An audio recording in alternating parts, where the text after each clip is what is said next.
The making of a Prime Minister. मुश्किलों का अंबार है, वही तो मेरे हौसलों की मीनार है। हिंदुस्तान में दो प्रधान दो निशान नहीं चलेंगे। अगर इतनी ताकत ये पाकिस्तान के खिलाफ लगा दे तो आतंकवाद आसान हो गया। हम चुनौतियों से टकरा रहे हैं। सर्जिकल स्ट्राइक और एयर स्ट्राइक करके नए भारत के सामर्थ्य का संदेश भी दे दिया है। तुम उठो, तिरंगा लहरा दो। जननायक नरेंद्र मोदी के 20 वर्ष पुराने भाषणों पर आधारित एक बेहद लोकप्रिय कार्यक्रम क्या कहते हैं नरेंद्र मोदी।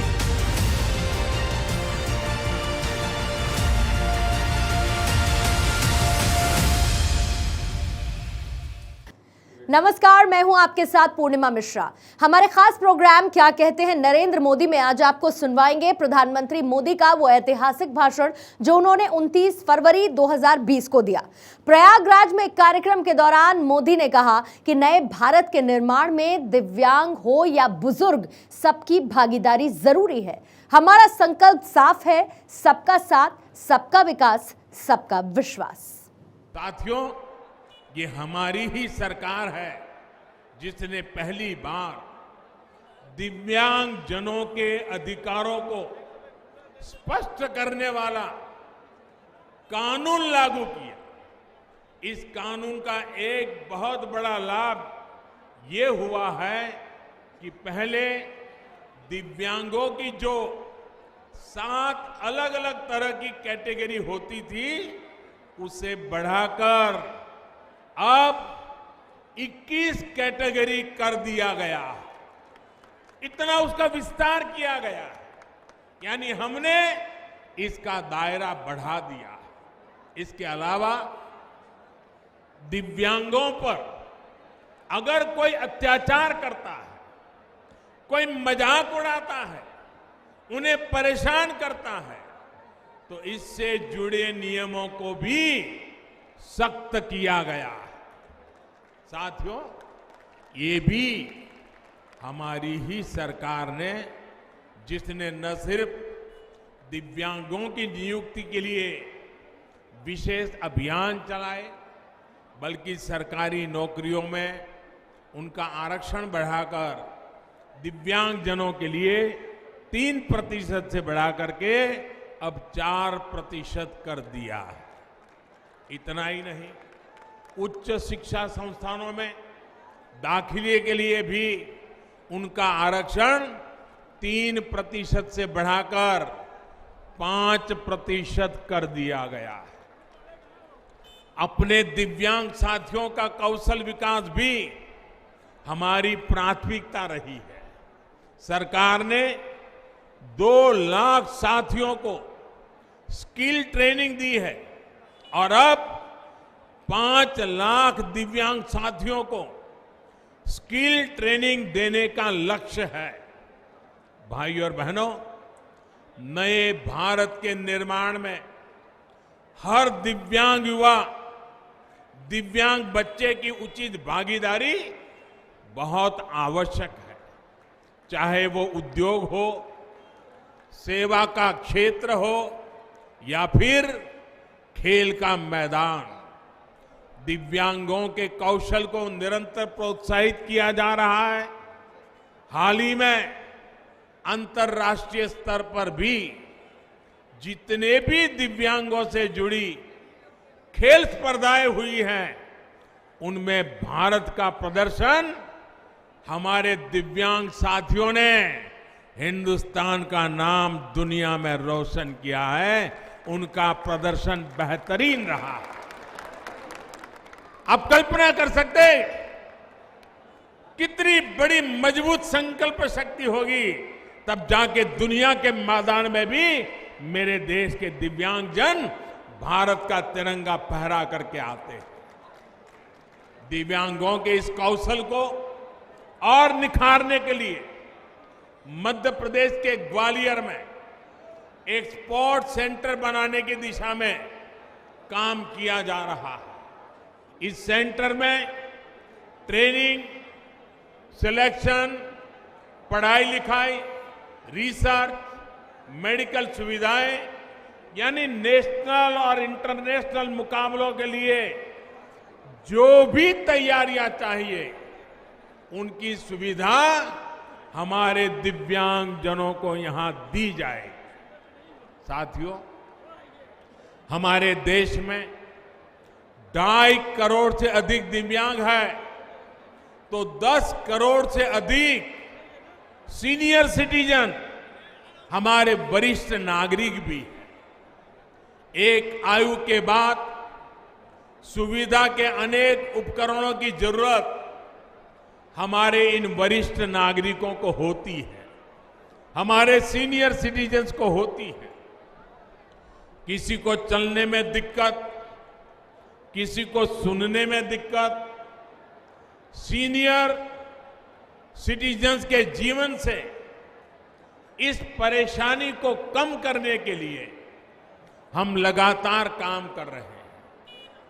गरीब वरिष्ठ नागरिकों को भी जरूरी उपकरण मिले, इसके लिए हमारी सरकार ने 3 साल पहले राष्ट्रीय वयोश्री योजना इसकी शुरुआत की थी। इस योजना के तहत करीब 1.25 लाख सीनियर सिटीजन्स को जरूरी उपकरण दिए जा चुके हैं। वयोश्री योजना के तहत आज यहां भी अनेक हमारे सीनियर सिटीजन को, बुजुर्गों को उपकरण देने का सौभाग्य और उनके आशीर्वाद प्राप्त करने का सौभाग्य आज इस पवित्र नगरी में मुझे मिला है। भाइयों और बहनों, 60 वर्ष की आयु के बाद बुजुर्गों को एक निश्चित राशि पर एक निश्चित ब्याज मिले, उनका निवेश सुरक्षित रहे, इसके लिए हमारी सरकार ने प्रधानमंत्री वय वंदना योजना भी शुरू की थी। इसका मकसद यही था कि अगर बाजार में ब्याज दरें कम हो जाए तो इसका प्रभाव उन पर कम से कम पड़े। आप में से अनेक लोग ये जानते हैं कि मासिक पेंशन का विकल्प चुनने पर वरिष्ठ नागरिकों को इस स्कीम में 10 साल तक एक तय दर से गारंटी शुदा पेंशन मिलती है। मैं आज यहां पर एक और बात भी आपको बताना चाहूंगा। सामान्य रूप से हमारे सीनियर सिटीजन या जिनको पेंशन मिलती है, ऐसे नागरिक सैलरी क्लास रिटायरमेंट के बाद अपने पैसे बैंक में जमा कर देते हैं और जमा करने के बाद उसके ब्याज से अपना गुजारा चलाते हैं। लेकिन कभी कभी बैंकों में संकट आ जाता है, बैंक डूब जाती है, कुछ कारोबारी धोखा कर देते हैं और कभी कभी हमारे इन सीनियर सिटीजन्स के मेहनत की कमाई के पैसे डूब जाते हैं। इस बार पार्लियामेंट में गरीबों की चिंता करने वाली, बुजुर्गों की चिंता करने वाली, सीमित आय में जीवन गुजारने करने वाले मेरे देश के भाइयों बहनों के लिए हमने एक बहुत बड़ा कदम उठाया है। इस देश का दुर्भाग्य है कि बहुत लोग ऐसी बातों की चर्चा न हो इसके लिए बड़े सजग रहते हैं। इतना बड़ा निर्णय किया है जिसकी मांग सालों से होती थी। पहले अगर बैंक में आपके 10 लाख रुपए हैं, 2 लाख रुपए हैं, 3 लाख रुपए हैं, 5 लाख रुपए हैं, अगर बैंक डूब गई तो आपको 1 लाख रुपए से ज्यादा कुछ भी नहीं मिलता था। हमने नियम बदल दिया और अब 1 लाख की जगह पे 5 लाख कर दिया। इसका मतलब हुआ कि करीब करीब 99% जिनके पैसे बैंकों में होते हैं वो सुरक्षित हो गए। बीते 5-5.5 वर्षों में वरिष्ठ जनों का इलाज का खर्च पहले की अपेक्षा बहुत कम हुआ है। जन औषधि केंद्रों में तमाम दवाइयों की कीमत बहुत कम हुई है। वहीं हार्ट, स्टेंट और घुटनों के ऑपरेशन से जुड़ा सामान 70-80% तक सस्ता किया गया है। सीनियर सिटीजन्स को टैक्स से लेकर दूसरे निवेश तक में हर संभव सुविधाएं दी जा रही है। इतना ही नहीं, देश के इतिहास में पहली बार करीब करीब हर गरीब के लिए 60 वर्ष की आयु के बाद पेंशन योजना का प्रावधान किया गया है। देश के असंगठित क्षेत्र के करोड़ों श्रमिक हो या फिर मेरे किसान, मेरे खेत मजदूर, मेरे छोटे व्यापारी हो या छोटे दुकानदार, सभी के लिए सरकार ने अलग अलग पेंशन योजनाएं शुरू की है। इसका बहुत बड़ा लाभ गरीबों को 60 वर्ष की आयु होने के बाद भी मिलेगा। साथियों, आयुष्मान भारत योजना के तहत 5 लाख रुपए तक के मुफ्त इलाज की सुविधा हो या फिर बीमा योजनाएं, उनका भी लाभ गरीबों को, दिव्यांगजनों को, सीनियर सिटीजन्स को अलग से हो रहा है। गरीब से गरीब देशवासी भी बीमा की सुविधा से जुड़े। इसके लिए 2-2 लाख रुपए के बीमा की 2 योजनाएं चल रही है।